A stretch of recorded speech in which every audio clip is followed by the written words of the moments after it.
Red colour ఉన్నాయి కూడా. Strawberry ఏ colour ఉన్నాయి? ఏ కలర్ ఉన్నాయి? Red colour. ఇదేం కలరు? Red colour. ఈ కేట్ ఏం కలరు? రెడ్ కలర్ ఉన్నది. మరి ఇదేం కలర్ ఉంది? ఇదేంటిది అసలు? టమాటా తెలుసా మీకు? ఇది ఏం చేస్తారు? నువ్వు ఎప్పుడు కావు, కూర వండుకుంటారు కదా. Very good. టమాటా. మరి ఇదేంటిదా? ఆపిల్. ఇదేంటిదా? ఇంకొక ఇది ఏమంటారు? ఆపిల్. ఇది ఏ రంగులో ఉంది? రెడ్ కలర్ లో ఉంది కదా.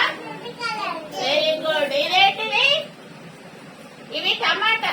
ఇవి కూడా టమాటాలే. ఏవి ఎక్కువ ఉన్నాయి చెప్పండి. దీంట్లో ఎక్కువ ఏమున్నాయి? దీంట్లో ఇది ఒక టమాటా. ఇందులో బాగా ఉన్నాయి. ఓకేనా? మళ్ళీ తర్వాత ఇదేంటిదిరా?